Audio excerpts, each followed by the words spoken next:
께서 입장하고 계십니다. 여러분 뜨겁게 환영해 주시기 바랍니다.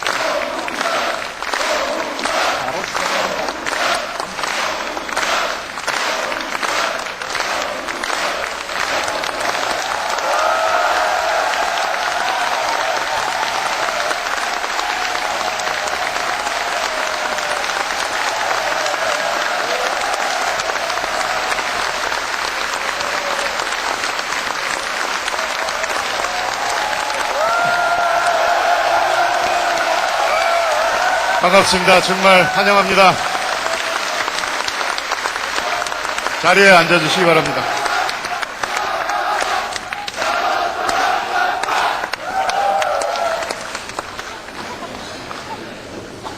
대단히 고맙습니다. 우리 참여정부 평가포럼 제1차 원래 강연을 해주시기 위해서 오신 노무현 대통령님 진심으로 환영합니다.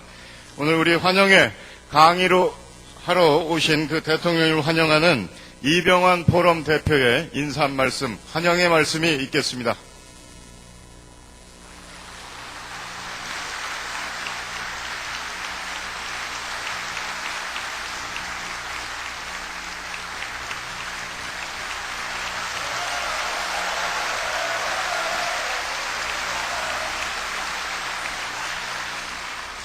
전국 각지에서 오늘 이렇게 함께 모여주신 회원 여러분, 더 이상 무슨 설명이 필요하겠습니까?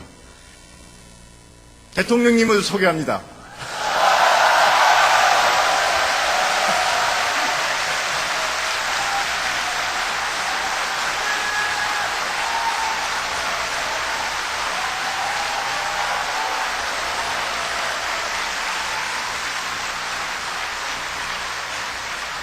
한 가지 말씀만 올리겠습니다. 우리가 이렇게 모일 수 있었고, 그리고 우리가 전국을 다니면서 참여정부가 해온 일, 우리가 해야 할 일, 그리고 가졌던 생각들을 당당하게 자부심 있게 말할 수 있는 그런 참여정부 4년, 5년을 만들어주신 대통령님께 저는 마음속으로 너무 큰 감사를 드립니다.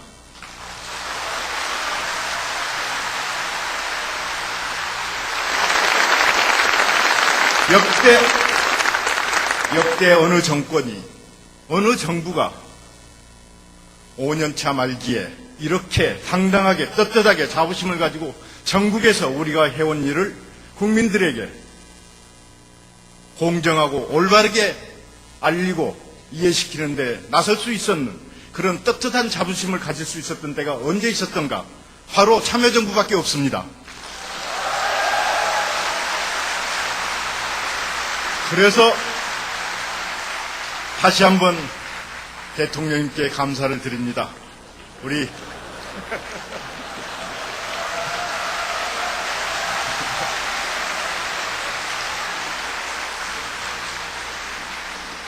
자, 오늘 이 자리를 함께 해주신 대통령님을 이제 소개해드리고 저는 물러가겠습니다. 대통령님 소개합니다.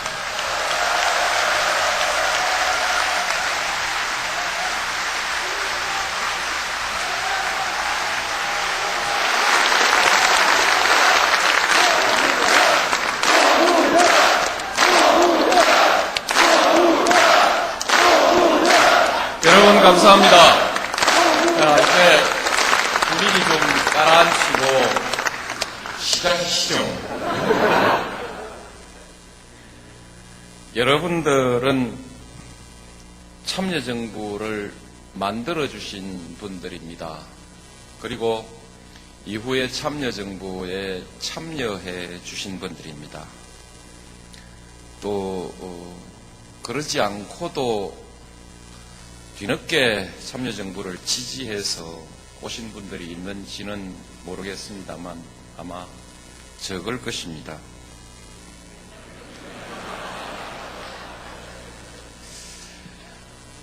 제가 여러분을 만나면 가슴이 자꾸 벅차오릅니다. 그래서 손짓 발짓도 크게 하고 목소리도 크게 하고 그렇게 잘 하게 되는데 나중에 집에 가서 TV 화면에서 그 모습을 보면 조금 민망스러울 때가 있습니다. 며칠을 쓰고 어젯밤 12시까지 쓰고 조금 전에 12시 10분까지 썼습니다. 차분하게 말씀드리고 싶어서 썼습니다. 써놓고 밥 먹고 조금 눈을 붙여 봤는데 잠이 오지 않습니다. 그래서 제가 지금 체력 상태가 별로 그렇게 좋은 상태는 아니라고 봐야 됩니다. 이론상 그렇습니다.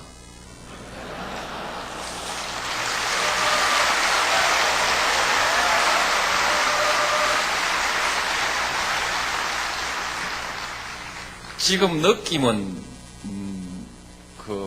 펄펄 나는 것 같은데 아마 과학적으로 그럴 리가 없다. 저는 그렇게 생각합니다. 제가 준비한 원고가 3시간 만에 다 말씀을 드릴 수 있을지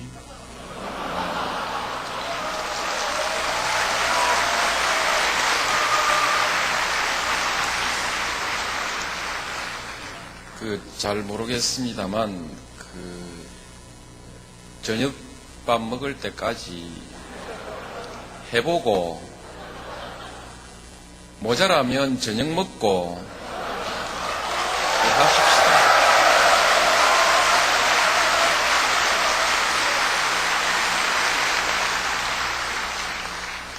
감사합니다. 저는 뒷시간까지 여러분들의 시간을 받을 수 있을지에 대해서 걱정을 좀 했는데 대강 박수 들어보니까 그냥 뻗어 가도 될 것 같습니다. 진행하시는 분께서는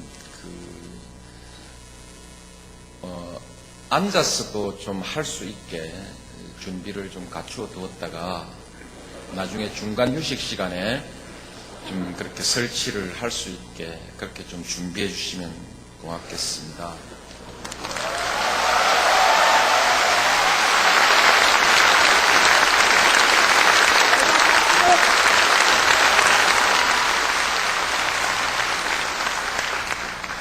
여러분 왜 모였습니까? 자신을 사랑할 줄 아는 사람은 세상을 사랑합니다. 세상을 사랑하는 사람들은 뿌리에 대해서 분노할 줄 알고 저항합니다. 세상 돌아가는 이치를 탐구해서 좋은 세상을 만들기 위한 방도를 찾고 뜻을 세우고 이를 실현하기 위해서 행동합니다. 사람을 모으고 설득하고 조직하고 권력과 싸우고 권력을 잡고 그리고 정책을 실행하고 이렇게 정치를 하는 것입니다. 여러분은 보다 나은 세상을 위해서, 보다 좋은 세상을 위해서 참여정부를 만들었습니다. 그런데 참여정부가 그동안 많이 흔들렸습니다. 지금도 흔들리고 있습니다. 끊임없이 참여정부를 흔들고 깎아내리는 사람들이 있고 여론이 또 이것을 따라가고 그렇죠. 언론을 따라가고 참여정부에 참여했던 사람들 중에도 또 여기에 동조하는 사람들이 있습니다. 그러니까 흔들리는 것이죠. 정말 참여정부가 실패했는가? 과연 무능한 정부인가? 정말 한번 따져보고 싶습니다. 설사 실패라는 평가가 나오더라도 남은 기간 동안 참여정부의 성공을 위해서 최선을 다할 생각입니다. 여러분도 함께 도와주시면 고맙겠습니다.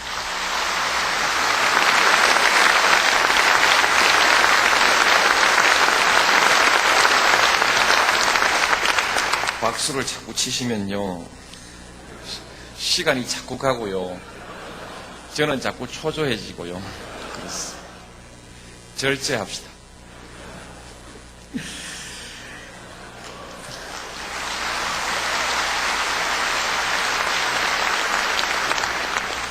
성공 여부를 떠나서 살려나가야만 할 만한 가치가 있고 전략이 있다면 이것을 실현하기 위해서 우리 계속 노력합시다. 가치와 전략이 깊이가 있고 체계가 정연해서 능히 좋은 세상을 만드는 데 쓸만한 이치가 된다면 저는 이것을 사상이라고 부를 수 있다고 생각합니다. 사상을 가진 사람은 역사의 가치와 전략의 뿌리를 내리게 하려고 노력합니다.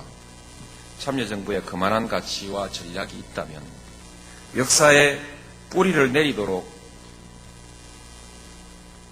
노력해야 할 것입니다. 대통령은 5년 동안 어느 정부라도 실천해야 할 국가의 운영이라는 보편적 사명과 참여정부가 특별히 구현해야 할 가치를 실현할 사명을 받고 대통령직을 수행해왔습니다. 이제 마무리할 시점입니다. 저는 국정운영이라는 보편적 사명은 다음 정부에 넘길 것입니다. 참여정부가 실현하고자 했던 특별한 사명은 이제 여러분에게 도로 넘겨드리려고 합니다. 함께 힘을 모아 나갑시다. 물론 저도 함께 할 것입니다. 더 좋은 세상을 위해서, 더 훌륭한 역사를 위해서 계속 노력할 것입니다. 경제 얘기하겠습니다.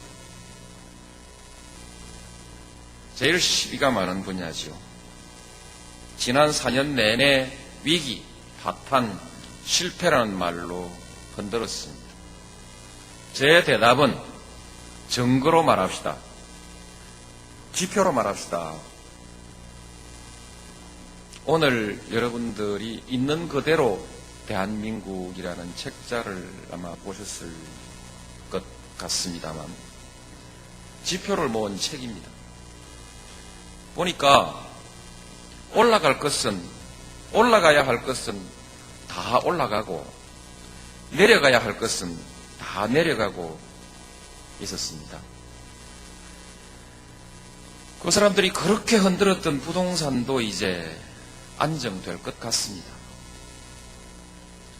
기초 체력이 강해지고 경쟁력도 높아지고 있다고 저는 판단합니다. 2003년의 위기를 극복하고 유가 상승, 환율 상승을 흡수하면서 거둔 성과라서 자랑할 만하다고 생각합니다. 우리 경제가 앞으로도 잘 갈 것인가? 저는 잘 갈 것이라고 생각합니다. 멀리 보면 보입니다. 지금까지 경제가 이만큼이라도 살아난 것은 참여정부 정책이 원칙에 충실을 했던 결과라고 생각합니다. 접대비 50만 원 신고, 성매매 특별법, 부동산 정책, 경제가 어려울 때 단 한 푼이라도 경기에 부담을 주는 일은 하지 말자는 주장이 강력히 제기되고 또 이런 정책 하나하나에는 그 자체의 저항이 만만치 않았습니다. 그러나 참여정부는 원칙을 붙들고 바위처럼 버텼습니다. 지금 그 분야는 진일보하지 않았습니까? 저는 참여정부의 전략이 적절하고 충실하기 때문에 앞으로도 잘 갈 것이라고 생각합니다. 아주 줄여서 제목만 몇 가지 말씀드리겠습니다. 산업정책을 보면 성장동력 산업, 부품 소재 육성, 금융, 물류, 비즈니스 허브 전략, 서비스 산업 육성, 중소기업 육성, 환경, 보건, 문화, 교육의 산업적 육성, 그 외 종합적인 국가 발전 전략으로서 혁신 주도형 경제, 과학 기술 혁신, 경영 혁신, 교육 혁신, 정부 혁신을 포함하는 것입니다. 인적 자원 육성, 투명하고 공정한 시장, 능동적 개방과 FTA, 해외 투자, 노사 안정, 동반 성장, 균형 발전, 사회 투자, 민주주의, 평화와 안보. 이 모든 것을 비전 2030에 담았습니다. 지속 가능한 성장 전략으로 체계화했습니다. 구체성이 없다, 재원 조달 계획이 없다라고 말하는 사람들이 있는데 보지도 않고 한 얘기입니다. 비전 2030은 그 자체가 중장기 재정 계획입니다. 재정 계획을 보고 재원 조달 대책이 없다, 이렇게 말하는 사람은 그 자료 안 봤다는 얘기죠. 아니면 되게 무식하다는 얘기입니다.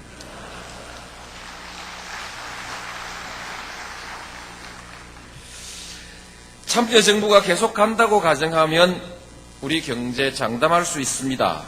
정권이 바뀌면 어떻게 될까? 그것은 제가 장담하기가 어렵습니다. 다만 저는 우리 국민의 역량을 믿습니다. 여간 시원찮은 정권이 우물쭈물해도 큰 위기만 오지 않으면 우리 경제 잘 꾸려갈 것이다. 참여정부는 어떤 위기도 다음 정부에 넘기지 않습니다. 어떤 부담도 다음 정부에 넘기지 않습니다.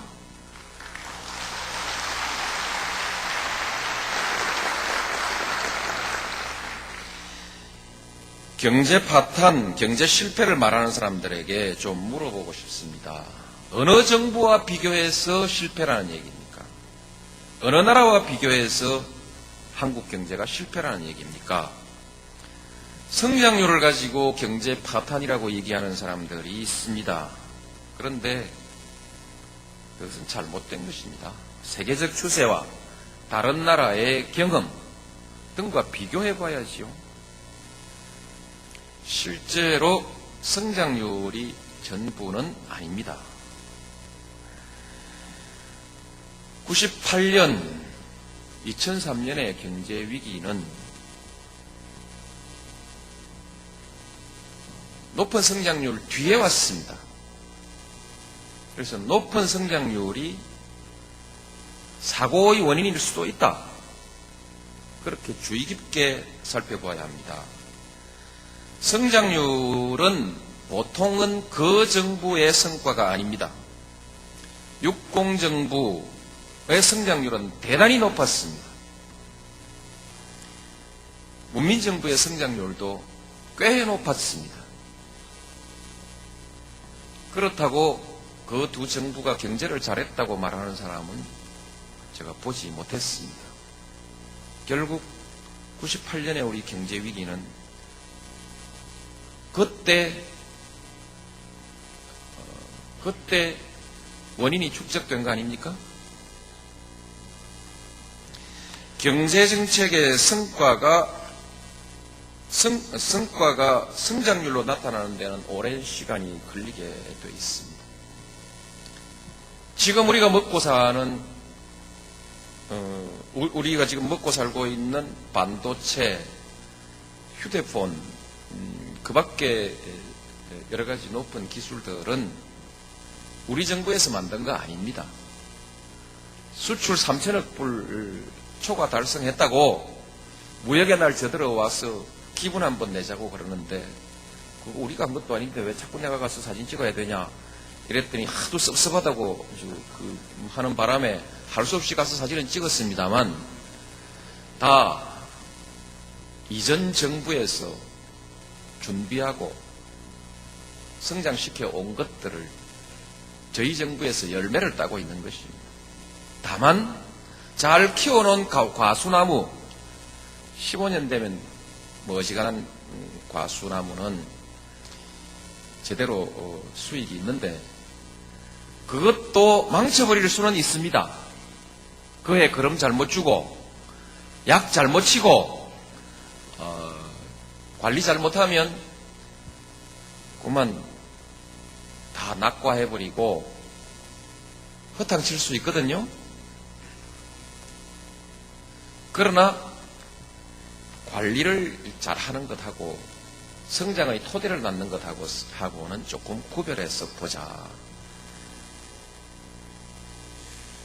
그 정부의 정책 성과는 주가를 보는 것이 훨씬 정확하다고 생각합니다. 주식의 가격은 정책 자체를 평가해서 미리 예측해서 그래서 투자를 하는 것이기 때문에 대체로 장차 발생할 성과를 좀 앞당겨서 지금 표현하고 있는 것이죠. 지금 경제를 파탄이라고 얘기하고 7% 성장을 공략하는 사람들은 멀쩡하게 살아있는 경제를 자꾸 살리겠다고 합니다.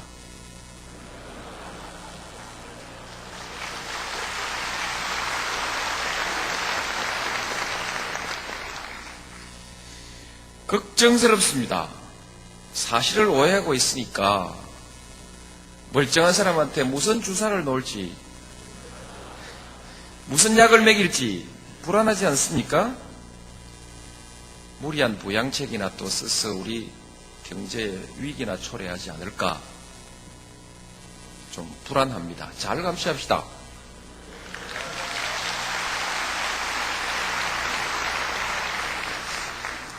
(3만 불) (4만 불) 공략하는 사람들이 있는데요. 이거 당연한 얘기를 가지고 생색내고 있는 겁니다. 이미 2만 불 시대로 들어서고 있지 않습니까? 올 연말 되면 들어갑니다. 그리고요, 3만 불을 하든 5만 불을 하든 그거 5년 만에 하는 거 아닙니다. 지금 조금 전에 말씀드렸습니다만 지금 우리가 수출 잘하고 있는 것은 옛날에 씨앗을 다 뿌리고 가꾸어 놓은 것이고 우리는 관리만 하고 있는 것이죠. 다음의 먹거리는 우리 정부가 만들어야 합니다. 다음 정부, 그 다음 정부는 그거 따먹게 되는 것이거든요. 그래서 3만 불, 4만 불이 되면 그것은 참여정부의 성과다. 이렇게 적어 놓읍시다.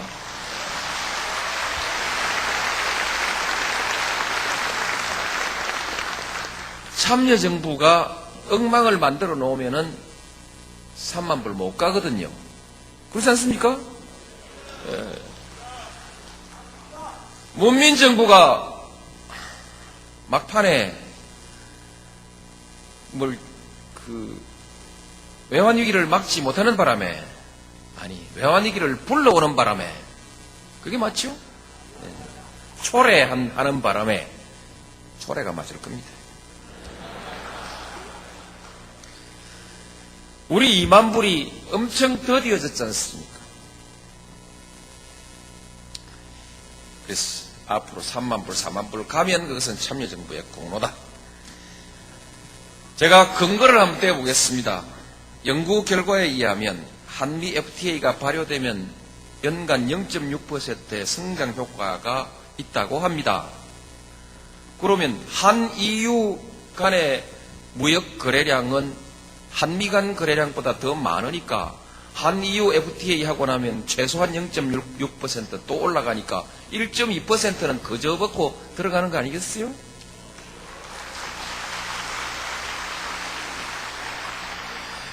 물론 경제 이론을 잘 하시는 분들, 특히 일반 균형 이론이나 특수 균형 이론에 밝은 분들은 제 얘기가 맞지 않다고 또 설명할 수 있을 것입니다.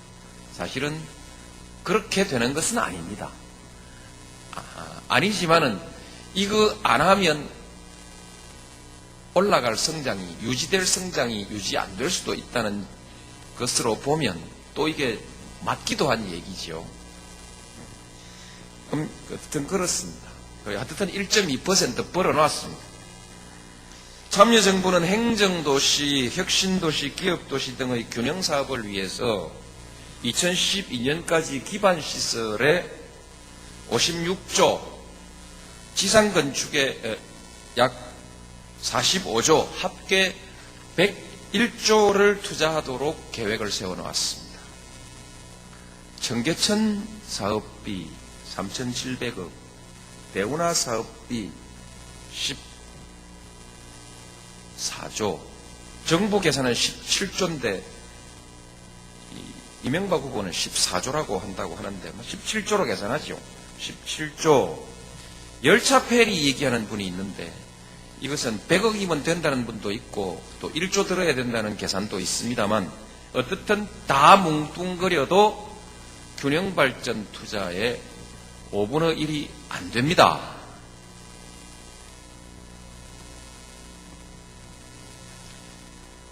그런데 이 균형발전 투자 사업이 우리 건설경기 그리고 경제성장에 좀 좋은 기여를 하지 않겠습니까?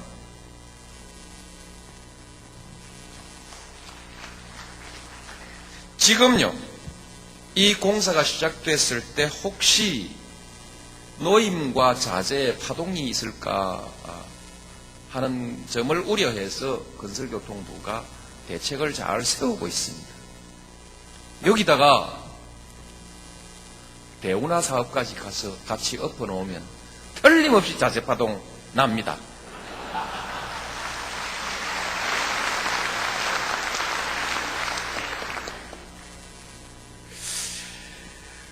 나중에 어디 나오는데 미리 얘기를 하지요. 참여정부 균형발전 투자는 전부 민간 투자, 마지막에 민간 투자가 들어오기 때문에 청사 이전비 11조만 재정 부담입니다. 나머지는 다 회수되는 것이죠. 물론 대운하도 민자로 한다고 하는데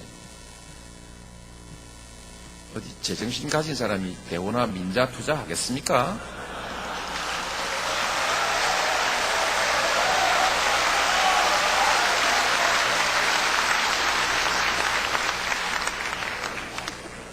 (17조든) (14조든) 재정 투자하면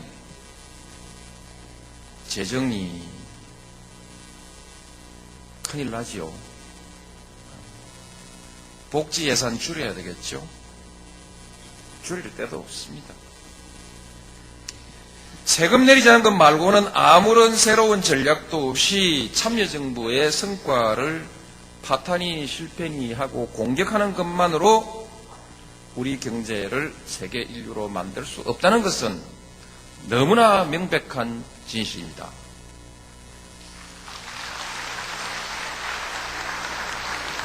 앞으로 토론이 본격화되면 미천이 드러날 겁니다.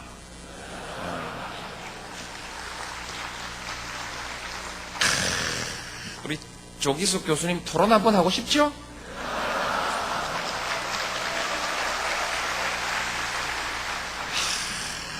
저도 하고 싶습니다. 그런데 그놈의 헌법이 토론을 못하게 되어 있으니까 단념해야죠. 잘하시는 분이 있지 않겠습니까? 예. 경제 파탄, 참여정부는 경제 파탄이다 이렇게 얘기하고 자기는 경제 대통령 되겠다, 경제 살리겠다 하는 사람들에게 제가 물어보고 싶은 얘기가 있습니다. 참여정부의 어느 정책을 폐기할 것인지 확실하게 말해주시기 바랍니다. 아마 폐기해도 좋을 정책이 별로 없을 것입니다.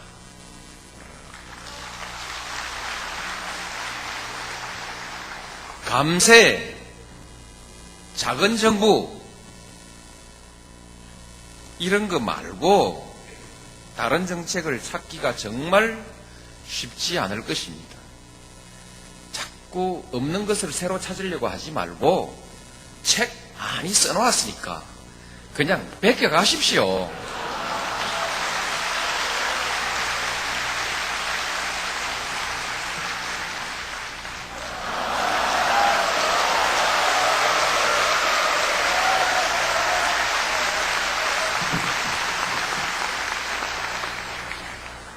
제1은 국가 전략을 체계화한 책을 저는 국민의 정부 시절에 처음 읽었습니다.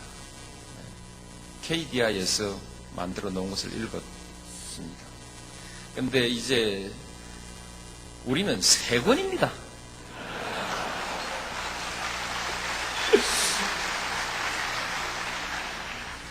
또 꽉 있습니다.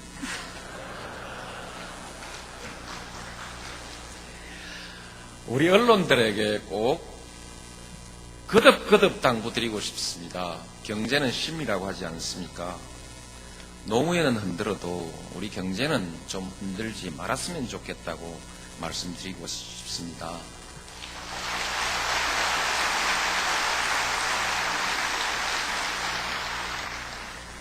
위기론, 파탄론 때문에 주식 안 사고 눈치만 봤던 우리 투자자들, 그것 때문에 입은 손해를 누구에게 배상을 받아야 됩니까? 제가 2004년도에 주식은 살 수 없고 주식형 펀드에 가입을 했죠. 부동산이 이기나 주식이 이기나 해보자. 그렇게 말하고 샀습니다. 그래서 다 그 보도자료로 또 그 언론에 공개를 했습니다. 제발 우리 국민들, 제발 좀 부동산 근방에서 얼찡거리지 말고 이쪽으로 좀 오시라고 했는데, 제가 많이 남았지 않습니까?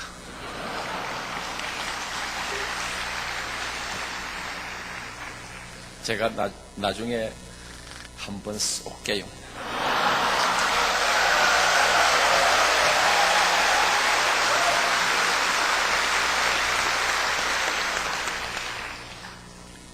하여튼 좀 덜 남더라도요, 종부세, 종합부동산세, 양도소득세 이런 거요, 또박 나오면요, 그 골치 아픕니다.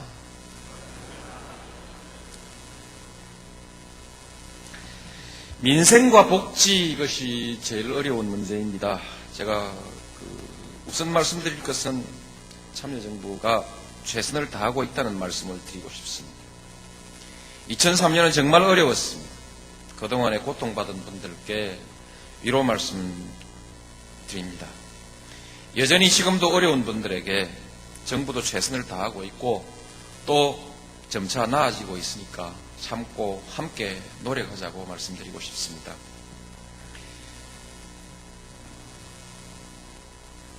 정부로서는 국민들에게 항상 송구스러운 마음이지만 그래도 두 가지 오해는 풀고 넘어가야 한다고 생각합니다. 참여정부에서 양극화가 심해졌다, 이렇게 말하는 사람들이 있습니다. 저도 그런 줄 알고 전전긍긍했습니다. 그런데 하나하나 지표를 조사해 보니까 그래도 참여정부가 어지간히 노력해서 더 나빠지는 것을 붙들어 놓았다, 이렇게 말씀드릴 수 있겠습니다. 그래서 양극화가 심해졌다, 이것은 사실이 아니다, 이렇게 말씀드립니다.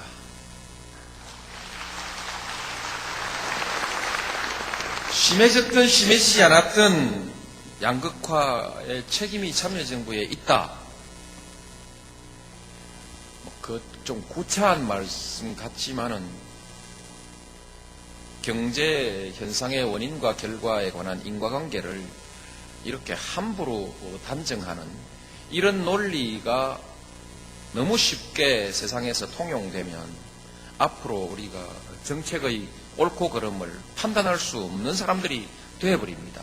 그래서 항상 올바른 논리로서 따질 건 따지고 올바르게 인식할 수 있어야 합니다. 지금 가장 어려운 문제는 비정규직 문제, 영세자영업 문제, 그리고 일자리의 품질이 점차 양극화되어 가고 있다는 것이죠.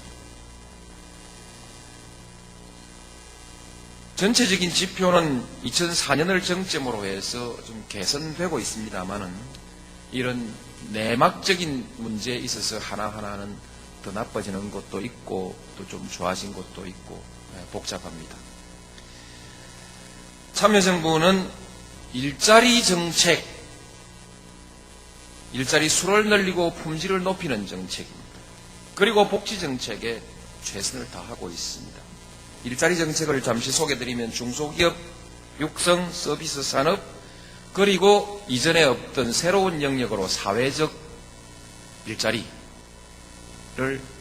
발굴하고 늘리기 위해서 집요한 노력을 하고 있습니다.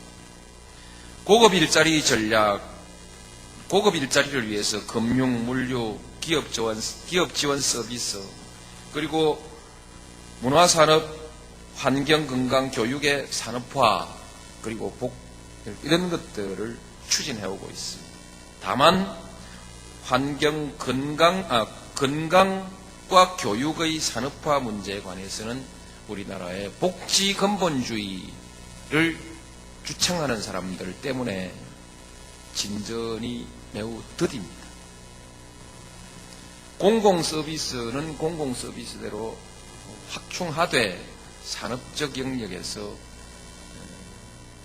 국가 간 경쟁을 할 곳은 해야 하는데 이 부분에 산업적 원리에 시장적 원리의 도입을 극력 반대하는 사람들 때문에 이 부분 좀 지지부진하고 있어서 매우 아쉽게 생각합니다. 복지 정책이 매우 중요합니다.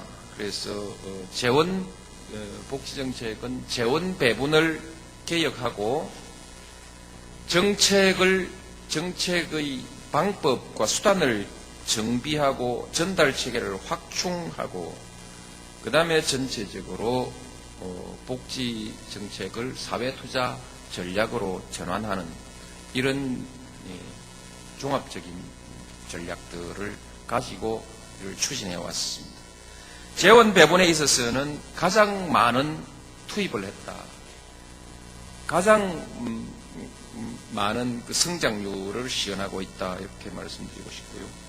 참여정부에서 경제투자와 예산 국가 재정에서 경제투자와 사회투자가 차지하는 비중이 역전됐습니다. 그리고 지방자치 교부금에 관해서 교부금 기준을 복지 환경 쪽의 비중을 매우 높였습니다.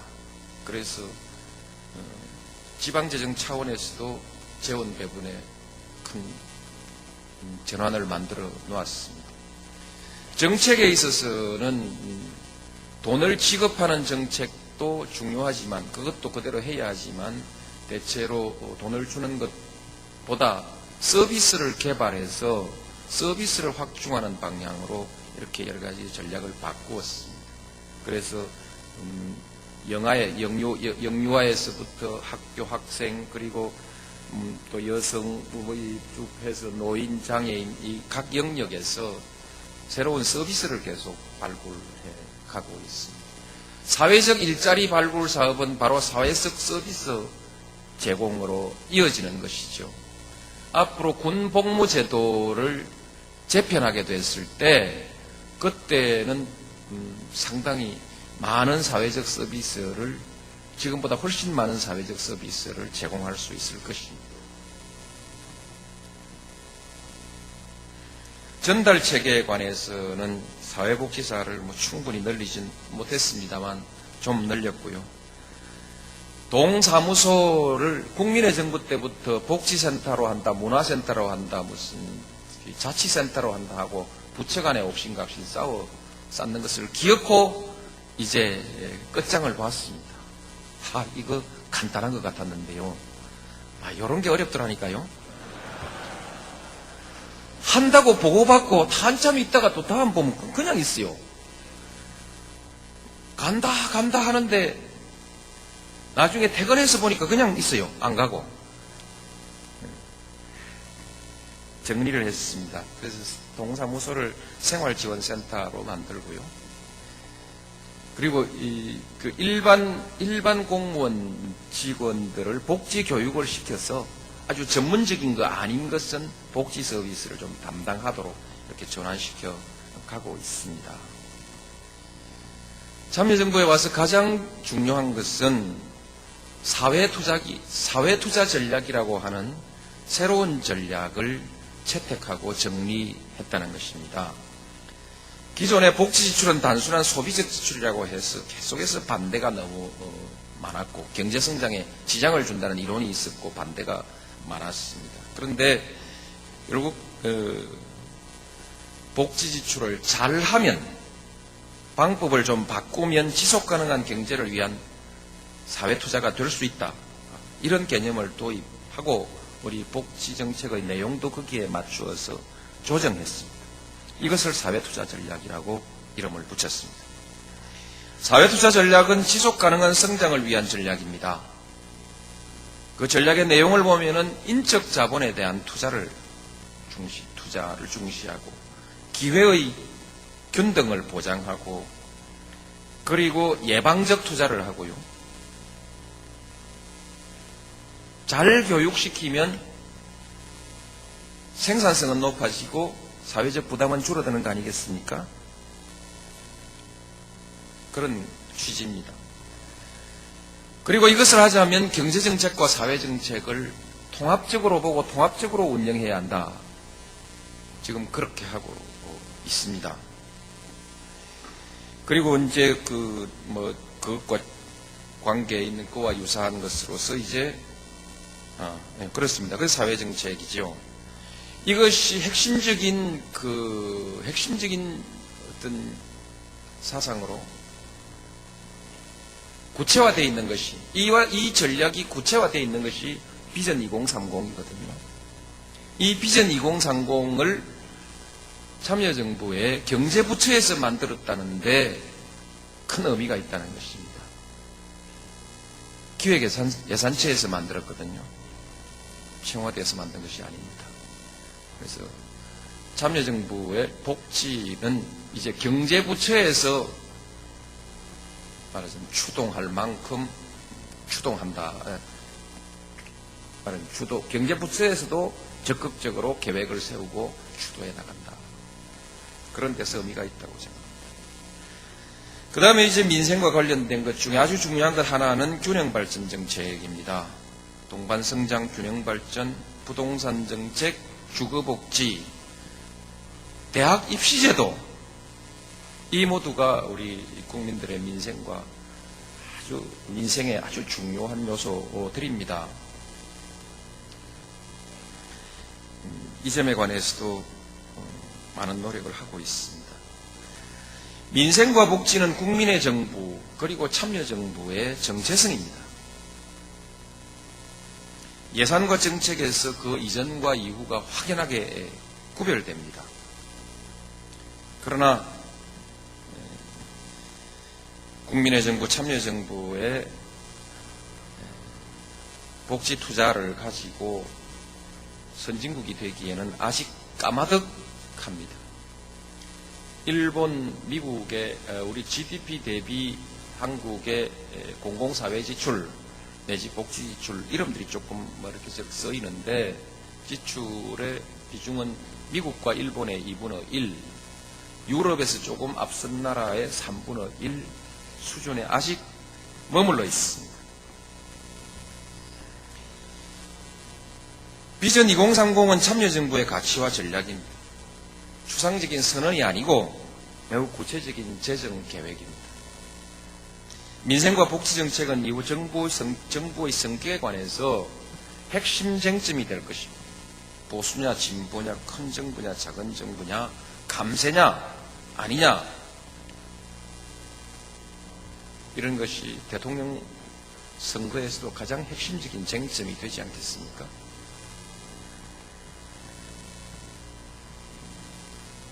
한나라당의 민생정책을 한번 대강 보면 이렇게 말할 수 있습니다. 선심성 정책은 팍팍 내놓는데 그러나 재원 조달에 관해서는 아무 방안이 없다. 오히려 감세를 주장해서 있는 재원마저 깎아내리자고 한다. 부동산과 주택정책은 끊임없이 흔들었습니다. 어느 후보가 종부세, 양도소득세를 덜 매겨서 다시 부동산 정책이 흔들리지는 않을까 걱정스럽습니다. 법 통과할 때에는 찬성을 해놓고 할 때까지 계속 애미기고 하고 나면 딴소리하고 그래요. 균형발전에 관해서 얼마 전에 행정수도를 반대했던 사람이, 그렇죠, 대통령 후보를 하겠다고 하는 사람이 참여정부의 균형발전 정책이 실패했다고 그렇게 어디서 말을 했습니다. 이분은 균형발전 옆에 오면 안 되거든요. 행정수도 그거 반대해가지고 반토막 내놓은 사람 아닙니까? 그렇죠? 이거 맞아 해야 되는데 이 양반 이거 하겠어요? 그건 그렇고 균형발전 정책은 아직 법 절차, 계획 세우고 법 절차 단계에서 가고 있습니다. 그것만 해도 논 것이 아니고 엄청나게 많은 문제들을 해결하고 이제 삽을 딱 뜨게 돼 있지 않습니까? 삽도 안 뜬 사업을 놓고 실패라고 먼저 그렇게 깎아내리는 심보는 무슨 심보일까요? 안 되면 좋겠다 이 말 아니겠습니까?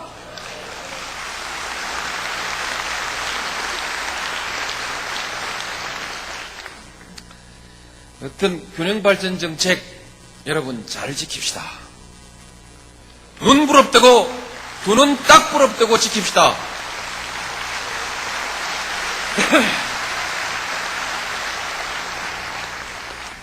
대학 본고사 부활하자고 합니다. 자율이란 이름으로, 대학 자율이란 이름으로 포장해가지고 돈 많은 사람들에게 더 많은 기회를 주자는 주장이지요. 공교육을 망치고 기회균등의 가치를 흔드는 것입니다. 자꾸만 우리 정부를 좌파정부, 분배정부, 작은 정부 해라. 국채가 어떻다. 감세. 계속 이런 주장하는데 결국 이 사람들 주장을 모아보면은 앞으로 그 사람들이 정권 잡으면 복지는 국물도 없다. 바로 이런 뜻입니다.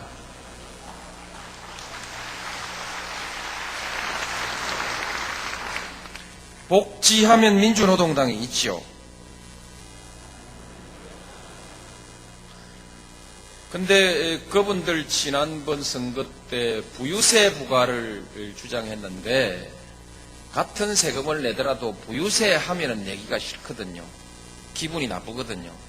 종부세 이런 냅시다. 그러니까 지금 내지 않습니까?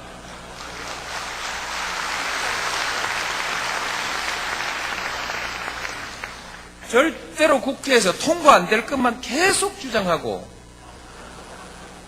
그래가지고 생색만 내고 성과는 하나도 없는 그런 정책을 계속 써요. 반재벌, 반시장주의에 대해서는 강력하게 강력하지만은 복지나 사회 투자라는 측면의 정책을 보면은 쓸만한 정책이 별로 없어요. 투쟁에는 강하지만은 창조적인 정책에는 너무 약한 것 같다. 사회 정책에 대해서 그렇게 말씀을 드릴 수 있습니다.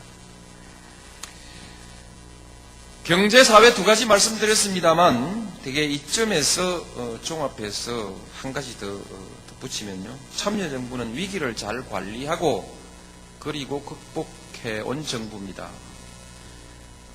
여러분 있는 그대로의 대한민국을 보시면요. 98년, 93년의 그래프는 급격한 하강 곡선을 그리고 골짜기를 이루고 있습니다. 98년에 기업 부도가 났죠. 2003년에는 가계 부도가 났죠. 이 모두가 2003년의 위기도 98년의 위기의 연장선상에 있다는 것을 그래프는 잘 말해줍니다.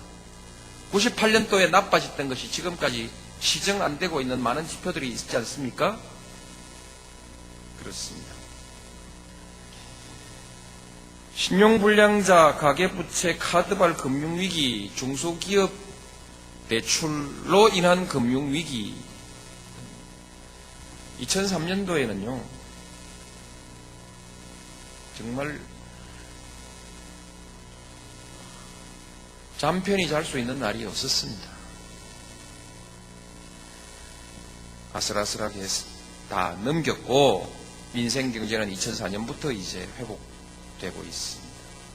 이와 같은 회복이 북핵 위기라든지 유가 상승, 환율 상승 이런 악조건을 안고 또 끊임없이 위기다, 파탄이다, 총체적 실패다, 온갖 이런 저주와 악담을 이기고 그렇게 극복한 것 아닙니까?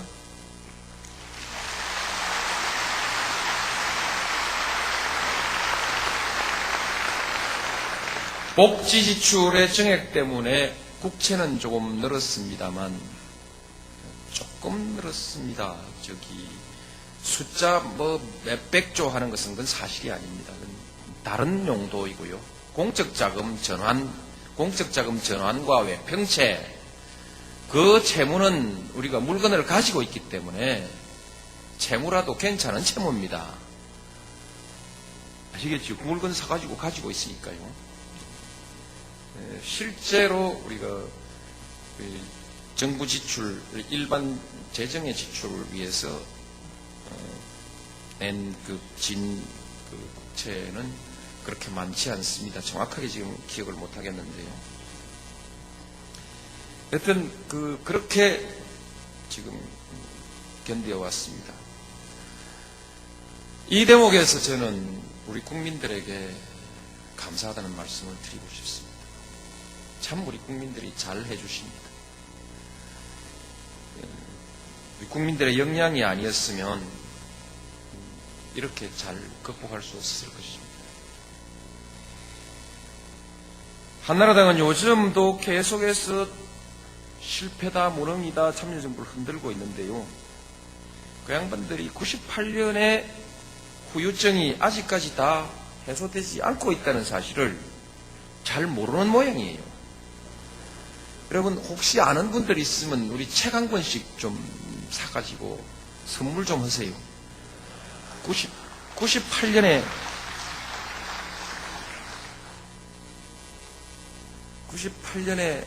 나빠진 지표가 그거 회복하는데 지금 아주 고생이 많다고, 참으로 나는 무책임한 집단이다 이렇게 생각합니다.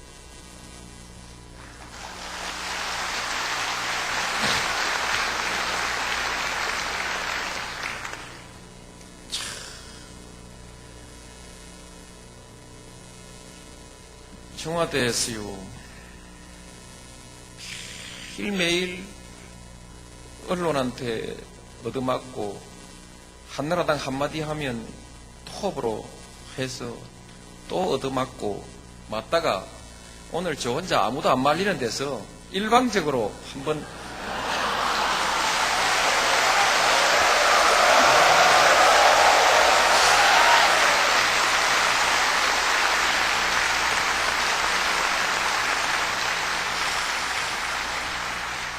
참 해보니까 기분 좋네요.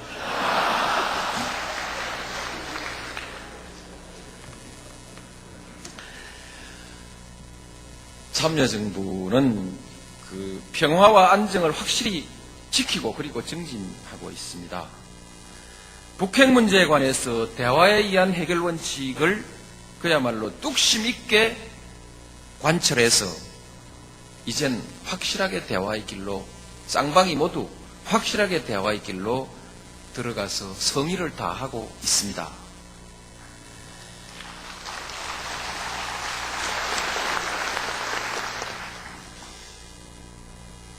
2005년도 9.19 선언은 그야말로 참여정부의 작품입니다. 그런데 증거가 없어서 말을 할 수가 없습니다. 9.19 선언 안에 동북아시아의 다자안보협의체라는 개념이 있는데 그 개념은 그야말로 참여정부가 육조회담, 북핵 이후의 동북아 질서를 미리 내다보고 그렇게 당사국들을 설득해서 만들어 놓은 것입니다. 뭔가 좀 비전이 있지 않습니까? 비전 있는 정부 같죠? 남북 간 신뢰가 많이 증진됐다고 봅니다. 이것은 우리가 인내하고 양보하고 절제했던 결과라고 생각합니다. 한마디 나쁜 소리 들으면 두 마디 쏘아주고 또 세 마디 돌려받고 네 마디 쏘아주고 그렇게 하는 것이 상호주의라고 합니다.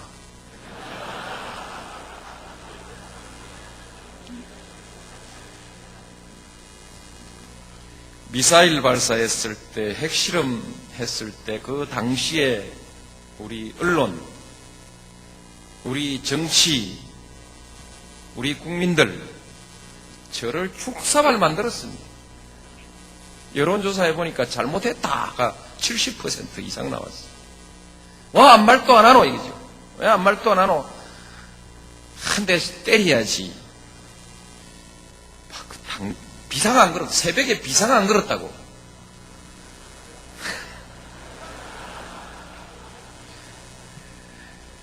옛날에 그거 안보 독재할 때 그때 써먹던 겁니다. 뻑하면 비상 거는 거. 그 안보 독재할 때 그때 써먹던 건데 그때 기억이 남아있어가지고 왜 안 하냐고 막 국회에서도 떠들고 우리 통일부 장관이 벌겋게 떼끼고 바보 되고요. 바보 되고 또 우리 앉아 있는데 국민들까지 섭섭하게 와 그랬노. 근데 우리가 그 절제하는 가운데 신뢰가 구축되는 것입니다. 저는 북한의 자세가 이전과는 많이 달라졌다고 생각합니다. 그 보면 확실히 다릅니다. 동북아 시대의 구상, 균형 외교, 그리고 전략적 유연성에 대한 유연한 대응, 동북아 다자안보 체제에 관한 조항 삽입, 적지 않은 성과입니다. 중요한 개념들입니다. 이 또한 국민의 정부와 참여정부의 정체성입니다. 한나라당은 친북 좌파 정권 퍼주기 안보 불감증 금강산 개성공단 중단하라 그렇게 계속 주장해 왔습니다. 거기에 장단을 맞추어서 전부 나서서 저를 성토하던 사람들, 특히 작전 통제권 절대로 이양받지 마라 하면서 서울 한복판에서 시위하던 분들 지금 다 어디로 가셨습니까?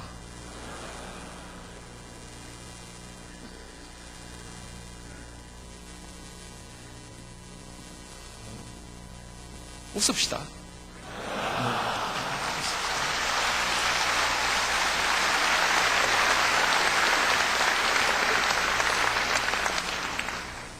웃고 말 수도 있는데 이와 같은 인식을 가지고 우리 사회에 이와 같은 수준의 인식을 가지고 소위 이 한반도 시대 또는 동북아 시대, 다민족 시대를 제대로 대응할 수 있겠는가? 우리나라가 과연 선진국 대열에 들어갈 수 있을 것인가? 이 대목에서 그 말씀 하나 드리죠. 이거 원고에 없는 건데.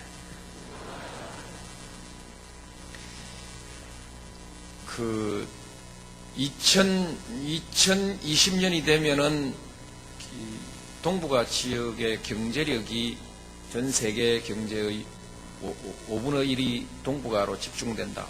그래서 세계의 경제 중심이 된다. 그렇게 말하죠. 맞습니다. 그러나 경제의 중심이 된다고 해서 결코 동북아 또는 동아시아가 세계의 중심이 될 수는 없습니다. 문명의 중심을 우리가 문명의 중심 요소를 단지 경제로만 보아서는 안 됩니다. 우리가 추구하는 문명의 핵심적인 요소는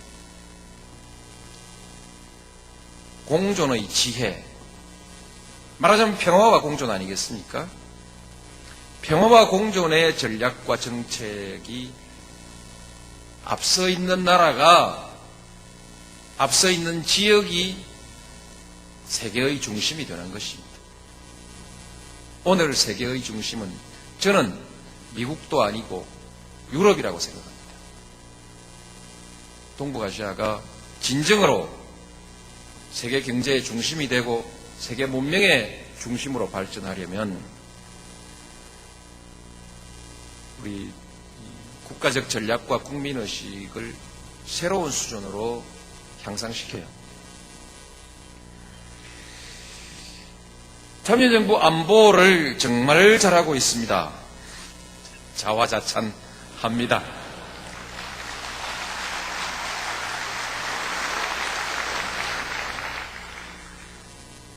국방개혁을 합니다. 제도화 해놔서 이제 돌이킬 수 없도록 제도화 해놨습니다. 이제 앞으로 국방개혁, 앞으로 갑니다. 윤광홍 장관님, 수고 많이 하셨습니다.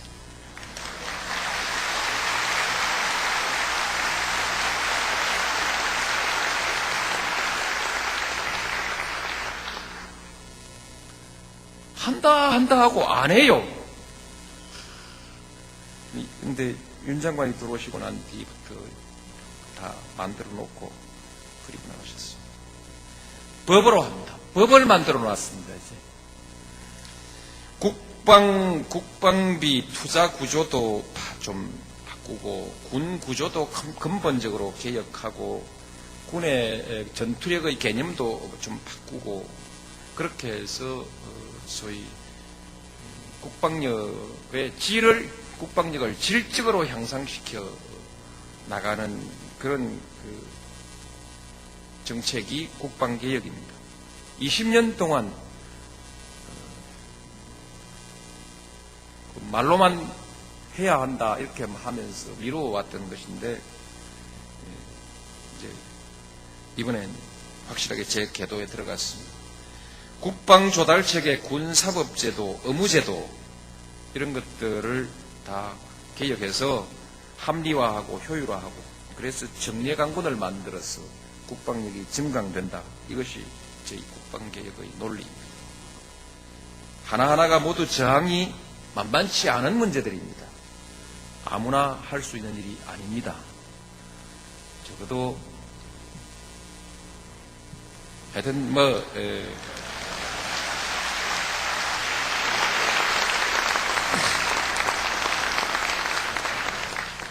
뚝심과 전략. 요즘 한나라당 후보들 기자들 앞에서 하는 짓을 보면은 절대로 국방개혁은 못 했을 기다 이렇게 생각합니다.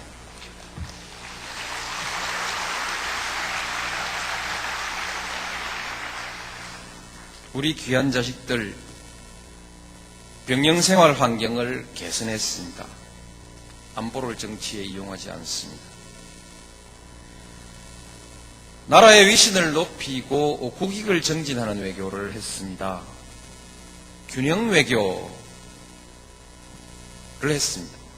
작전 통제권 용산기지 이전과 같은 일을 미루어왔던 숙제지요.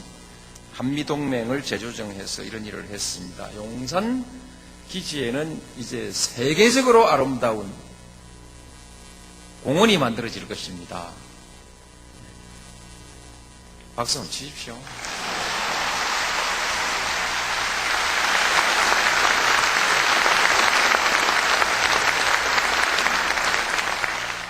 돈은 좀 듭니다.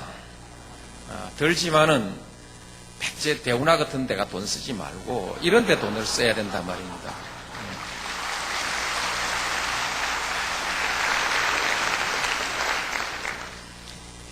유엔 사무총장이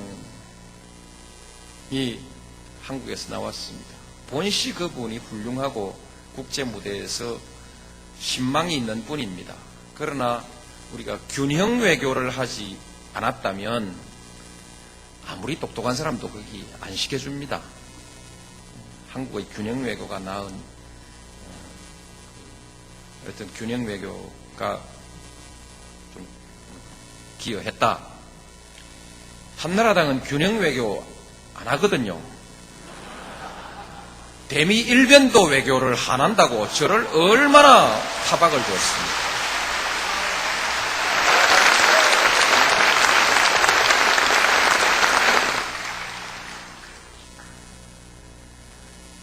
자원 확보도 꽤 많이 했답니다. 그림 보니까 나와 있습니다. 그리고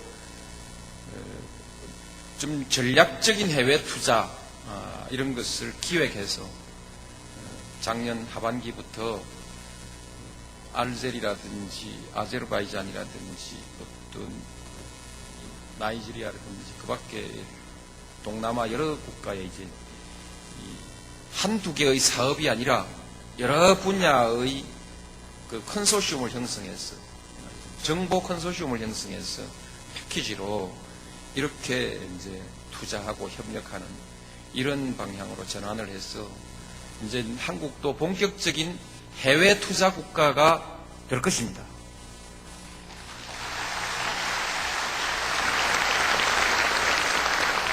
요즘 경상수지 자꾸 적자 얘기가 나오는데 우리나라는 정말 외국에서 과실송금이 들어오는 게 없거든요. 그 대신 과실송금은 엄청 나가지 않습니까? 우리도 이제 앞으로 투자해가지고 과실송금 들어오는 나라로 그렇게 갑니다. 그 참여정부에서 확실하게 그 방향으로 전환되는 것입니다.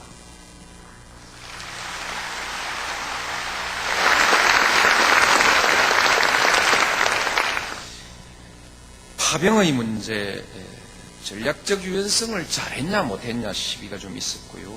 한미 FTA 문제, 이 부분은 오늘 제가 설명드리지 않겠습니다. 타당성에 대해서 따로 설명드리지 않겠습니다. 기회가 있으면 이 부분에 대해서는 질문이 있거나 하면 제가 답변은 하지만 설명을 하기 너무 복잡하고요. 어쩔 수 없어서 한 것도 아니겠습니까?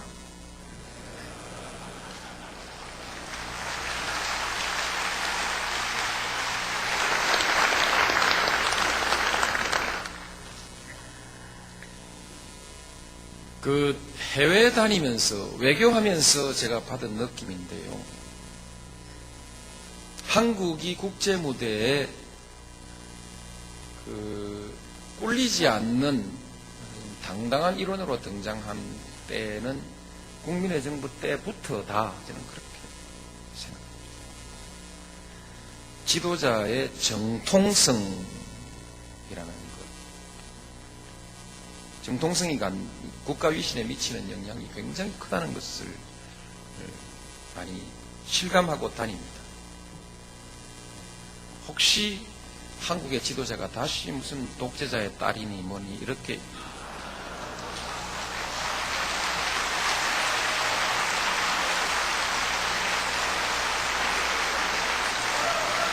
아니요. 잠시만요. 이거 오해입니다. 제가 그렇게 말한다는 것이 아니고 해외 신문에서 그렇게 나면 곤란하다 이런 얘기입니다.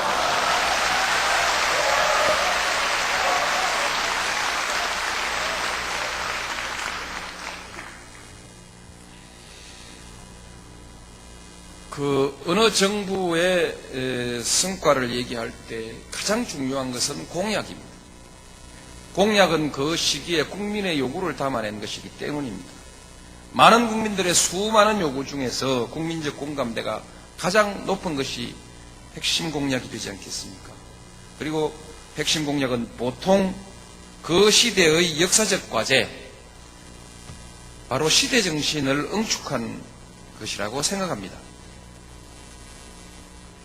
그래서 공약은 중요하다. 참여정부는 참여정부의 공약을 보겠습니다. 핵심 공약만 보면요. 이런 말이 있었던 것 같습니다. 국민이 주인이 되는 나라, 떳떳한 국민, 당당한 나라, 뭐 이런 말을 많이 썼고요. 제일 많이 썼던 것이 개혁과 통합 이런 것이었고요. 그 다음에 새로운 정치, 이것이 제일 국민들한테 먹혔던 것 같습니다. 여러 소리 하지 말고 정치 개혁해라 이런 얘기였던 것 같습니다. 말하자면 독재와 권위주의의 잔재를 청산하고 어쩌고 저쩌고 이렇게 정치부터 똑똑히 해라 이런 뜻이었어요.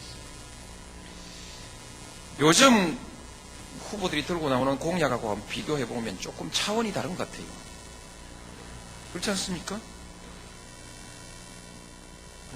요새 감세 이런 것도 중요한 공약이지만은 그래도 뭐 국민이 주인이 되는 나라, 새로운 정치 아닙니다. 조금 더 가보면 좀 차이가 납니다.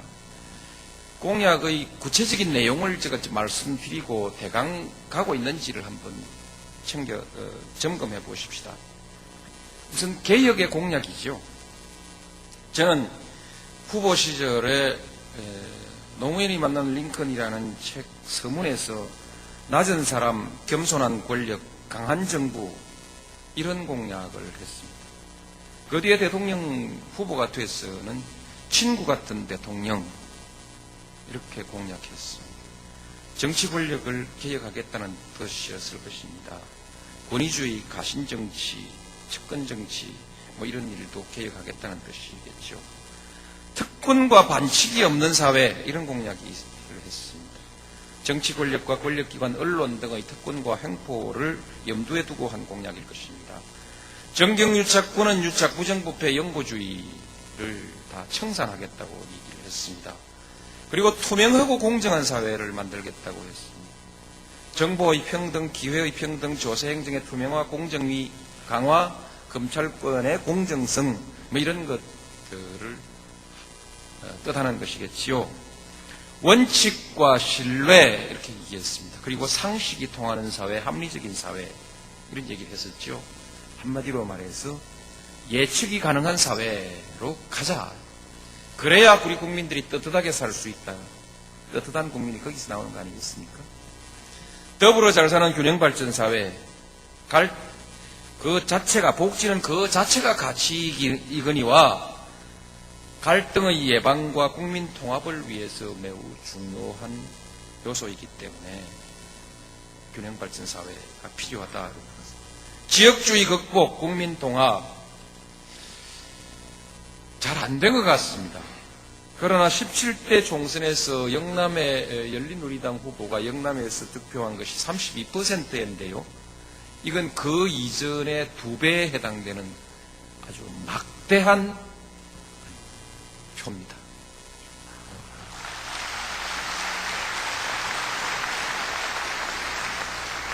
아무리 마음대로 쓰는 신문도 요즘 지역차별, 인사편중 이런 건 안 쓰대요. 없는가 봐요. 그런데 다시 지역주의가 되살아날 조짐을 보이고 있습니다. 열린우리당이 흔들리고 있습니다. 어려워지면 지역에 기대려고 하는 기회주의가 다시 대두하고 있는 것입니다. 풀어야 할 숙제입니다. 새로운 정치, 그것은 대선 과정에서 이미 시작됐습니다. 여러분들이 시작하신 것입니다.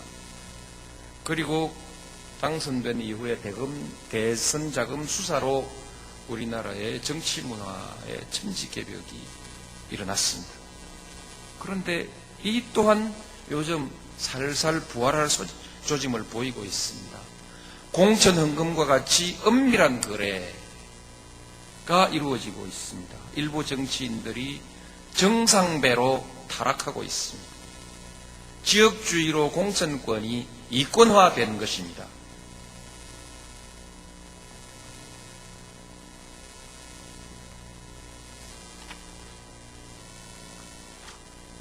그런데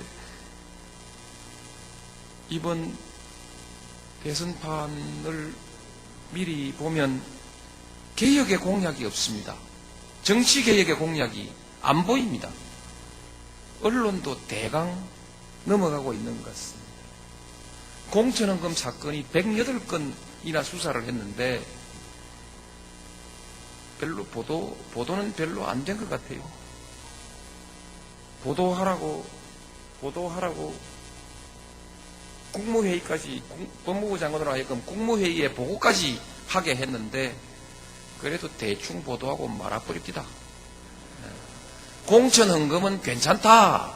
지들끼리 해먹는 거니까 국민은 손해없다. 이런 뜻인가요?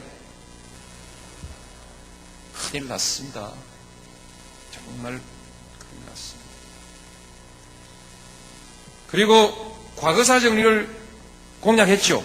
공약했고 지금 열심히 하고 있습니다. 정의로운 사회를 위해서 역사는 바로 세워야 합니다. 그리고 과거의 족쇄를 풀고 미래로 가기 위해서도 과거사는 정리해야 합니다. 미래를 위한 일입니다. 왜 과거에 집착하느냐 자꾸 그렇게 비난하는데 그렇지 않습니다. 미래로 가기 위한 것입니다. 참여정부는 정부를 혁신하고 있습니다. 공직사회는 국가발전의 핵심 역량입니다. 일하는 태도와 방법을 혁신하지 않으면 안 됩니다. 조직과 제도, 절차를 모두 혁신합니다. 시스템의 엄청난 혁신이 이루어졌습니다. 모든 업무를 매뉴얼로 만들고 또 표준화해 가고 있습니다. 정부 정책의 품질관리 제도를 도입했습니다. 행정제도의 기반을 재정비하고 있습니다. 예를 들면 통계가 없어서 정책을 정책의 결과를 예측할 수 없는 많은 정책들이 있는데 통계가 없어서 굉장히 불편했습니다. 다 정비하고 있습니다. 국가평가체계도 그래서 평가체계도 완전히 새롭게 만들었습니다. 이제 사전점검 체제도 만들고 있고요. 그리고 혁신하는 방법을 혁신했습니다. 그래서 혁신을 혁신했습니다. 그래서 많은 혁신 기법이 지금 공직사회에서 적용되고 있고 많은 성공 사례가 나왔습니다.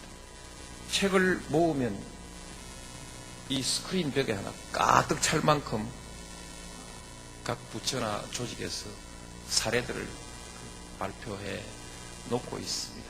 물론 그 중엔 쭉쟁이도 좀 있습니다. 그래도 쭉쟁이라도 그게 됩니까? 정부 혁신은 국제사회에서 주목을 받고 있습니다. 혁신 속도가 가장 빠른 나라, 혁신지수 세계 7위. 참여정부 대통령은 혁신 대통령입니다.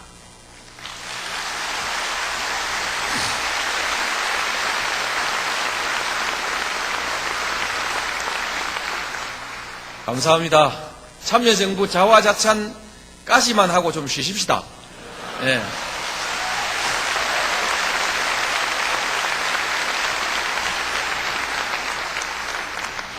참여정부 대통령은 설거지 대통령입니다. 20년, 30년 묵은 과제들을 다 해결을 했습니다. 행정수도는 30년 묵은 과제이고 용산기지 이전 전시 작통권 그리고 국방개혁 이것은 전부 20년 묵은 과제이며 방패장 부지 선정 장항공단은 18년 묵은 과제이고 사법개혁은 10년 이상 끌던 과제이고 항만 노무 공급 체계는 세계 어느 정부도 맨입에 해결하지 못했던 수백 년, 100년이 넘는 꼴통 과제인데 이것을 참여정부가 해결했습니다.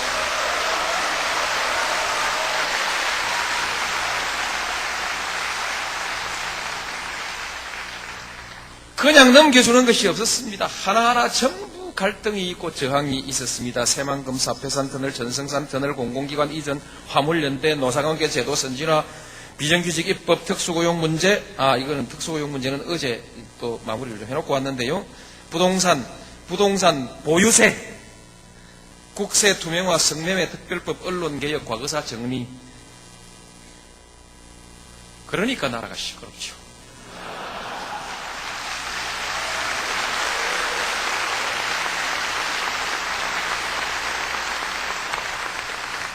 분명히 말씀드리고 싶은 것은 어렵다고 회피하거나 결코 미루지 않았습니다. 소신과 뚝심 그리고 치밀한 전략으로 정면 돌파하고 그리고 책임을 다했습니다. 드러나지 않아서 묻어버리기 쉬운 일까지 찾아내서 처리를 한 것도 있습니다. 철도공사 적자 문제, 항공산업 재무구조의 문제 이런 것들도 다 챙겨가면서 했습니다. 우리 김진애 위원장님 와 계시는데 건축문화 선진화 사업도 하고 있습니다.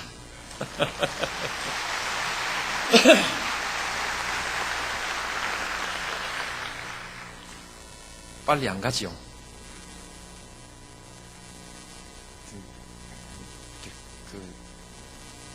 연구소를 만드니까요. 잘 될 겁니다.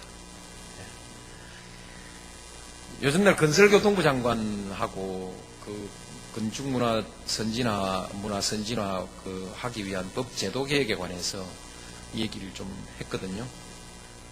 해치웁시다.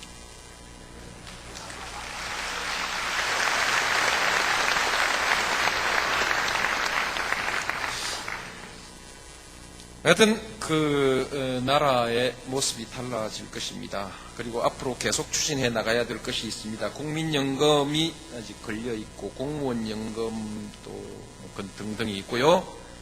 방통융합, 4대 보험 징수 통합, 자본시장 통합 이런 일들이 있습니다. 그런데 이 중에서 방통융합은 참 유감입니다. 언론의 힘이 너무 세네요. 국민연금 운용기구 국민연금 지금 손해가 많죠. 하루 800억씩 손해가 난다든가 뭐 그런 1년에 14조씩 적자가 누적된다고 하는데 잘 어렵습니다. 근데 이 중에 하나 재미있는 것은요. 국민연금을 연금을 받고 전체적으로 운용하는 것하고 사업적으로 투자하는 기구를 좀 나누려고 하는데 이게 참 어려워요. 보건복지부에서는 잘 안 해주려 하고. 그래서 이제 대통령이 또 인상 쓰고 이렇게 해가지고 국회로 보내놨는데 한나라당 그 16대 국회지요.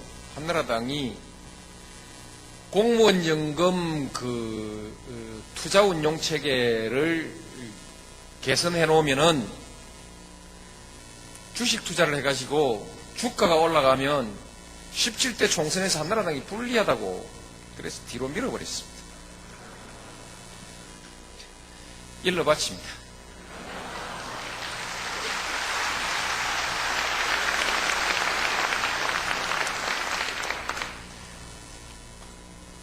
이 많은 일들을 그 적대적 언론 가운데서 여소야대 국회에서 어떻게 해냈는지 정말 우리 장관들 그리고 실국장들 정말 고마운 사람들입니다. 저는 성깔이 있어서 해주기 싫으면 말하라고 나 국회에 가서 한 방 받아버리겠다고 그러는데 장관들이 저대로 오지 말라 말리고 가서 국회의원 탈내고 달래고 해가지고 매달리고 그렇게 온 것입니다. 그렇게 온 것입니다.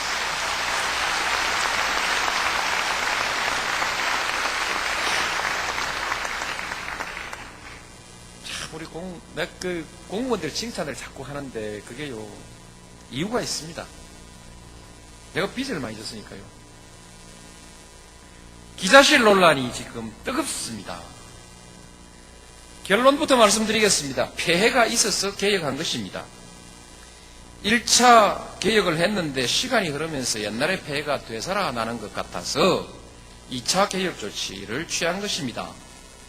이대로 넘겨주면 다음 정부에서는 기자실이 다시 부활되고 사무실 무단 출입도 부활되고 가판도 부활되고 자전거 일보가 다시 부활될지도 모른다는 우려 때문에 확실하게 개혁해서 정리해서 넘겨주기 위해서 제2차 브리핑 제도를 제도 개선을 한 것입니다.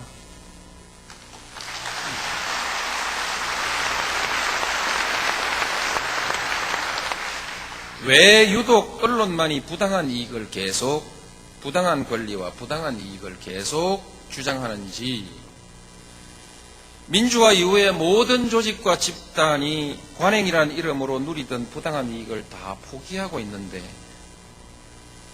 왜 언론은 그렇게 못합니까?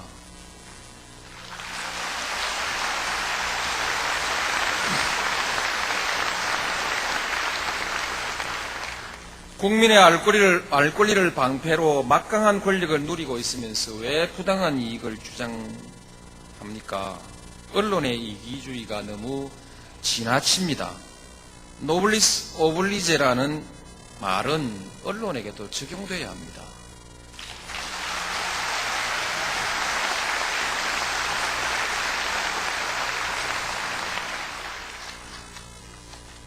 아니, 이 부분은 자화자찬이 아닌데요. 맞습니다. 이게 기자실, 맞습니다. 아직 끝 안 났습니다. 예. 다시, 물어보겠는데요. 왜 양심이 없는 보도를 계속하고 있습니까? 전 세계 언론 선진국에 다 기자실이 없다는 사실, 그리고 기자실이 있는 일본은 언론 자유 53위이고, 미국은 51위이고, 참여정부의 언론 자유는 31위라는 사실은 왜 보도하지 않습니까?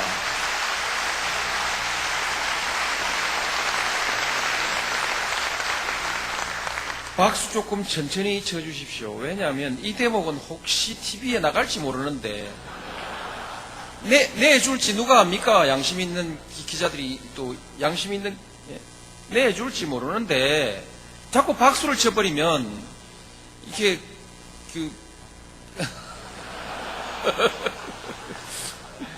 괜찮습니다. 막 넘어갑시다. 어쨌든 세계 언론인 협회의 성명은 사실과 다른 사실을 전제로 하고 있습니다.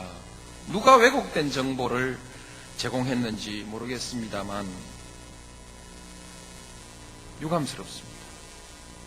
왜 걸핏하면 내놓는 입맛에 맞는 여론조사도 안 하는지 모르겠습니다. 설문을 조작하기가 어려운지 그래도 일말의 양심이 있어서인지 묻고 싶습니다. 언론 자유, 언론 탄압을 말하는 사람들에게 묻고 싶습니다. 언론은 집단 이기주의의 껍질을 버리고 정직하게 생각해 보기 바랍니다. 과연 언론 자유가 기자실에 있습니까? 유신 시절 50 시절은 기자실 전성 시대였습니다. 그 기자실에 언론 자유가 있었습니까? 통제와 유착과 부당한 이익이 있었을 뿐 아닙니까?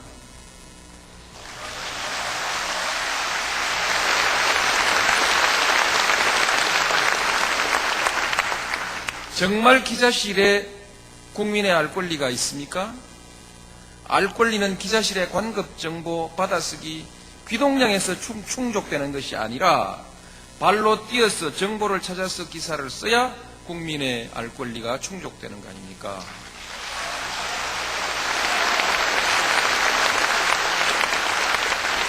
그동안의 국민의 알 권리를 충족했다 싶은 좋은 기사들 중에서 기자실에서 나온 기사는 없습니다. 기자실에서는 좋은 기사가 나오지 않습니다. 출입처 기자실은 경쟁의 필요성을 줄이는 기능을 하기 때문입니다. 출입처 제도는 편견과 유착의 근원이 되고 기사를 획일화하는 백해무익한 제도입니다. 좋은 기사, 나만의 기사를 쓰기 위해서는 출입처 바깥으로 나가서 발로 뛰고 시야를 넓히고 공부하고 연구하면서 기사를 써야 합니다.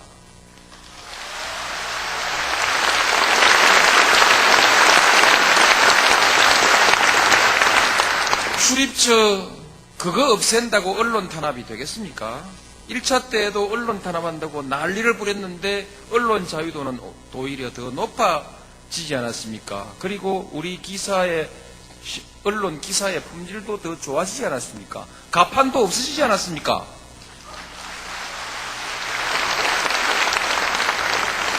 온라인 브리핑과 온라인 질문 답변 시스템을 이용하면은 기자실보다 훨씬 편리하게 취재를 할 수 있게 될 것입니다. 기자 수가 적은 언론, 경제력이 약한 언론에서는 훨씬 더 유리합니다.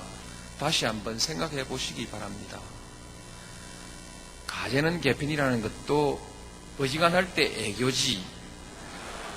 무조건 초록이 동색으로 그렇게 하면 기자 다 함께 욕먹습니다.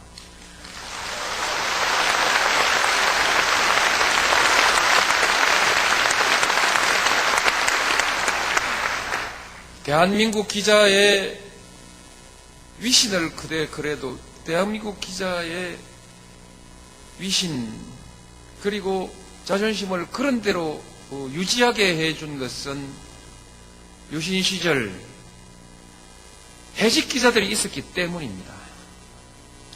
그렇듯이 지금 이 시기에도 기자실 폐지를 당당하게 주장하는 언론이 있어야 뒷날 우리나라 언론인 전체가 부끄럽지 않을 것입니다.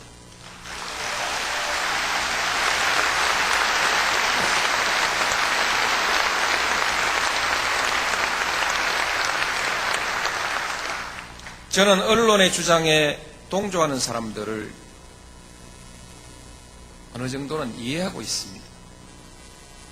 정치인들이야 언론의 밥 아닙니까?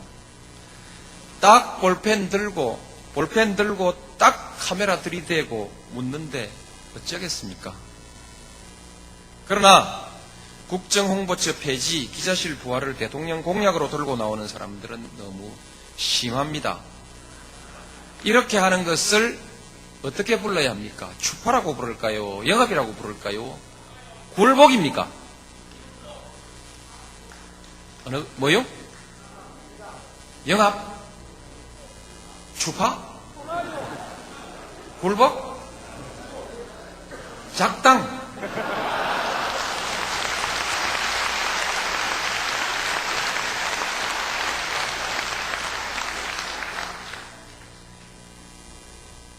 참 용감하구나 싶습니다.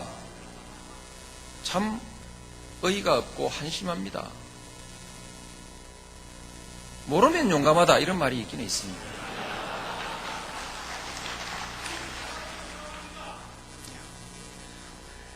뭘 좀 알고 말합시다. 엉터리 기사만 따라 읽지 말고 다른 나라 사례들도 좀 알아보고 공부도 좀 하고 진정한 의미에서의 민주주의 미래 그리고 우리나라의 미래도 좀 생각하고 그렇게 말합시다. 제가 지금 언론 탄압을 하면 제가 무슨 영화를 얼마나 보겠습니까? 꼴랑 서너 달입니다. 8월 달에 개혁하는데 9, 10, 11 그때는 이미 무대가 정부를 떠나고 있는 때입니다. 저는 뒷방 아저씨 아닙니까? 언론 탄압하고 말고 할 것이 뭐가 있습니까? 뜻이 있어서 하는 거 아니겠습니까?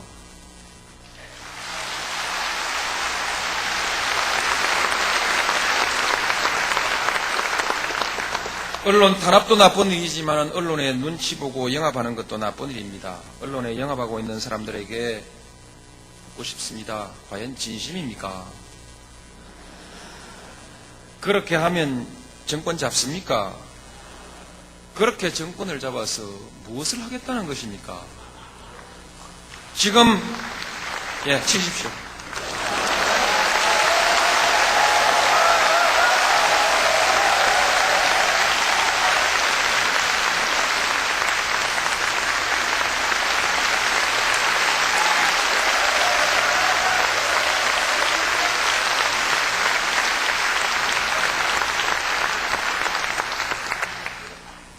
지금 세계는 여론의 눈치 살피고 언론의 눈치 살피느라고 할 일도 제대로 하지 못하는 그런 정권, 언론 권력에 영합해서 역사를 거꾸로 돌리려는 그런 정권으로 이 치열한 국가 간의 경쟁을 감당할 수 있는 그런 어리숙한 시대가 아닙니다. 우리 국민들은 그런 정부를 원하지 않습니다. 영합도 정도가 있습니다. 국정홍보처 폐지까지 들고 나오는 것은 정말 너무 지나칩니다. 국정홍보처가 불법이라도 했습니까? 설사 불법을 했다 치더라도 국가기관을 폐지할 일은 아닙니다. 차떼기하고 공천흥금한 정당도 문을 닫진 않았습니다.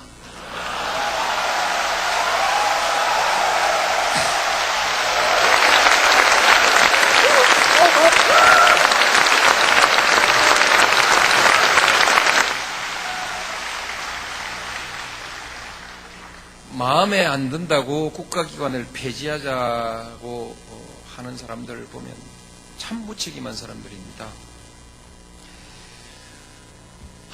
저도 오늘 기분이 좋습니다만 신문 제목이 험악하겠죠?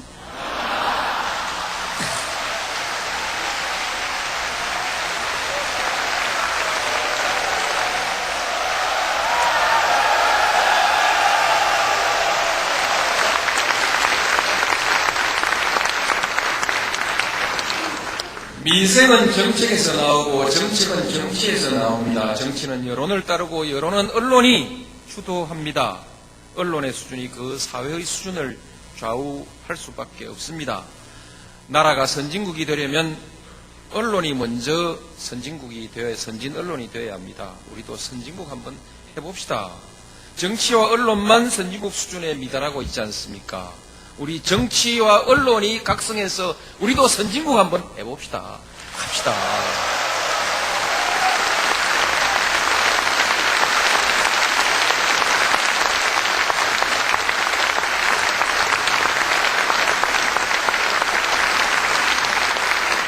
배고프시죠? 제가 빠른 속도로 읽겠습니다. 부탁합니다. 최소한 있는 정책과 사실만은 제대로 전달해 주시기 바랍니다. 오죽하면 정부가 KTV와 국정브리핑에 그렇게 매달리겠습니까? 내용을 좀 알고 정확하게 써주시기 바랍니다. 오죽하면 정부가 보도점검 시스템을 만들어 놓고 기사를 일일이 점검까지 하겠습니까? 이제 모두 양심과 용기를 가지고 개혁에 동참합시다. 먼 후일 나는 참여정부에서 가장 보람이 있는 정책이 무엇이냐고 물으면 언론정책, 언론 대응이라고 그렇게 말할 것입니다. 물론 역부족하고 한계는 분명하지만 그러나 매우 중요한 일이고 상당한 진보를 거둘 것입니다. 민주주의 진보에 꼭 필요한 과정입니다.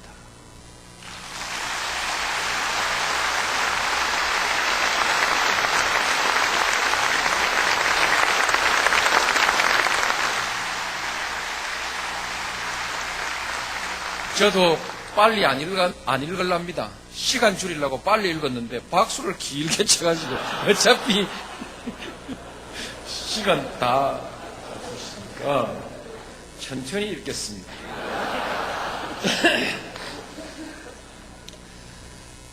이제 총평을 하고 일부를 끝내도록 하겠습니다.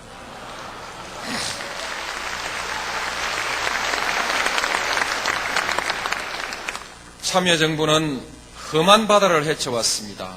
거센 바람과 험한 파도 그리고 뜻밖의 암초를 수없이 만났습니다.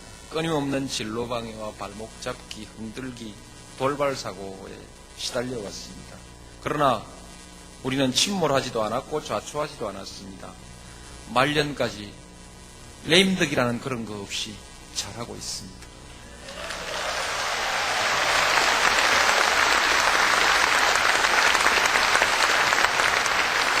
대통령 선거 당시에 노사모 하는 사람들이 돈 없이 선거를 할 수 있도록 도와준 덕분입니다. 그렇기 때문에 그분들이 저를 돈으로부터 저를 자유롭게 만들어 주었기 때문에 그래서 대선자금 수사도 할 수 있었고 그 많은 의혹 제기에도 무너지지 않고 견뎌 올 수 있었습니다. 감사합니다.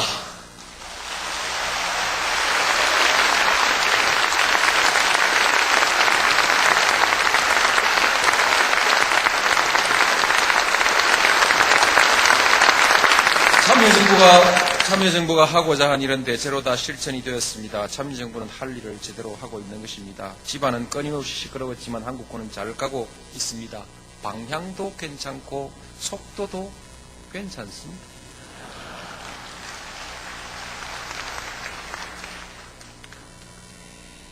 흔들지 않은 정책이 없었는데도 그렇게 발목을 잡았는데도 여소야대 국회인데도 이렇게 된 것은 참으로 신기한 일입니다. 이건 정치학자들이 한번 연구해 볼 가치가 있는 현상 아닐까요?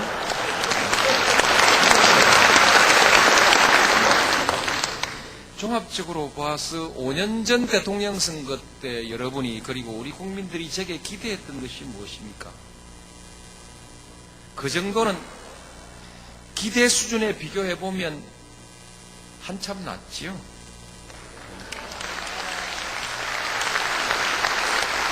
저는 기대 수준을 넘었었다고 생각합니다. 그리고 그런데도 이렇게 시끄러운 것은 그 이후에 새로운 불만들이 생겼기 때문입니다. 그건 공약한 것은 다 호주머니 받아 넣고 경제 내 나라의 사람아, 예, 드리겠습니다. 조금만 기다리십시오. 준비 안 된 대통령, 이런 말씀을 하시는 분이 계신데요. 지나고 보니까 그 말은 맞지 않는 것 같습니다. 그렇게 말하신 분들에게 이젠 그 말씀 취소해 주십시오. 이렇게 말씀드리고 싶고요. 다만 준비되지 않은 것 한 가지가 있는 것 같습니다. 카메라가 있는 곳에서는 말을 고상하게 잘 다듬어서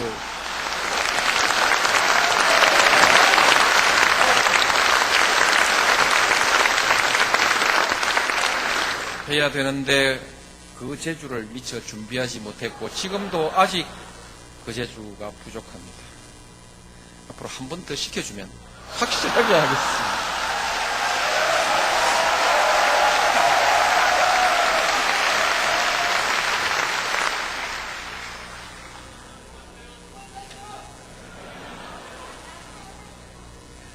클라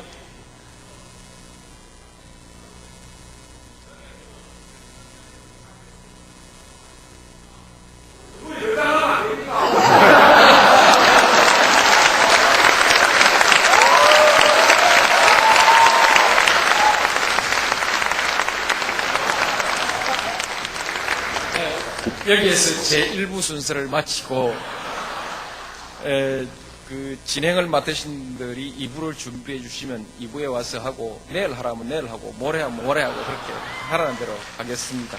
진짜 알갱이는 2부에 있습니다.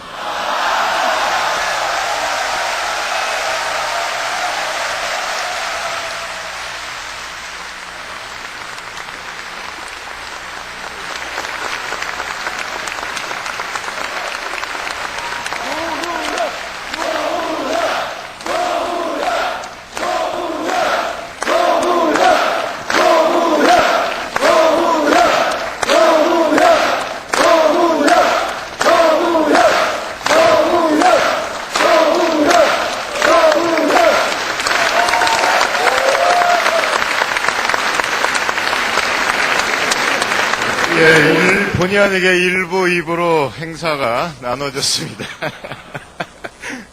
저녁 약속들 취소하시고요. 5시까지는 다시 그 강당 안으로 들어와 주시기 바랍니다. 5시까지 착석해 주시기 바랍니다. 고맙습니다.